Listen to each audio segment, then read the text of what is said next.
General Parvez Musharraf पर 25 दिसंबर 2003 को रावलपिंडी में 2 कातिलाना हमले किए गए थे, जिनके इल्जाम में 16 अफराद को गिरफ्तार किया गया था। 8 अफराद ऐसे थे जिन पर इल्जाम था कि इन्होंने 14 दिसंबर को रावलपिंडी के इलाके झंडा चीची में इस वक्त पुल को निशाना बनाया जब साबिक सदर मुशर्रफ का काफिला वहां से गुजर रहा था।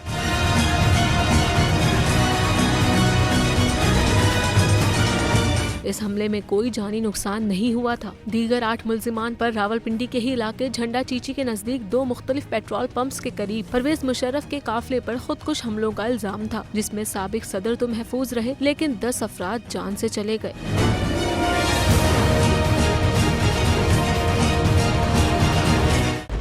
खूने नाहक बहुत पी चुकी ये जमीन, अब कोई दिन में ये खून उगलने को है।